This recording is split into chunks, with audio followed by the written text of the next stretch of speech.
தொடர் மழை காரணமாக குற்றால அருவிகளில் வெள்ளப்பெருக்கு ஏற்பட்டுள்ளதால் சுற்றுலா பயணிகள் குளிக்க 3வது நாளாக தடை விதிக்கப்பட்டிருக்கிறது. விவரங்களை தர காத்திருக்கிறார் செய்தியாளர் தேவராஜ்.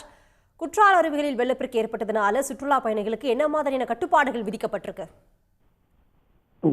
மேற்கு தொடர்ச்சி மலைப்பகுதியில் பெய்து வரும் தொடர் மழை காரணமாக குற்றால அருவிகளில் வெள்ளப்பெருக்கு ஏற்பட்டுள்ளது. கடந்த 2 நாட்களுக்கு முன்பே பாதுகாப்பு கருதி அங்கு பயணிகள் குளிக்க தடை விதிக்கப்பட்டிருந்தும் நேற்று மாலை மிக பலத்த மழை பெய்ததை அடுத்து அருவி மிக ஆக்ரோஷமாக மண் கலந்த நீர் வந்தது. இதையடுத்து அருவிக்கரைக்கு செல்ல ஏராளமான கட்டுப்பாடுகள் விதிக்கப்பட்டன. அருவிக்கரைக்கு மிக அருகில் சென்று கூட பார்க்க முடியாதபடி போலீசார் கண்காணிப்பு தீவிரப்படுத்தியிருந்தனர்.